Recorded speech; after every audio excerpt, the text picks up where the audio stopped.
Siamo qui con il mister Franco Polverini, mister dell'Irem Follonica, sconfitta per 3-1 da una squadra comunque di esperienza con dei ragazzi giovani. Sì, si sapeva che questa era una partita tosta, però era un punto di riferimento per vedere un pochino a che punto della preparazione siamo.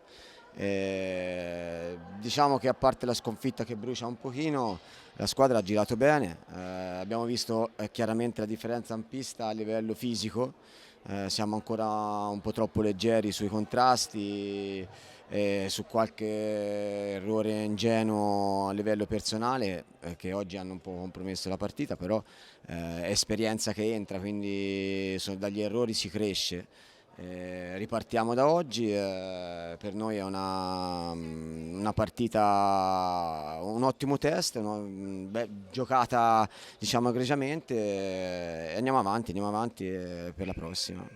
Infatti i gol sono arrivati secondo me da delle disattenzioni che comunque hanno stato un po' il punteggio.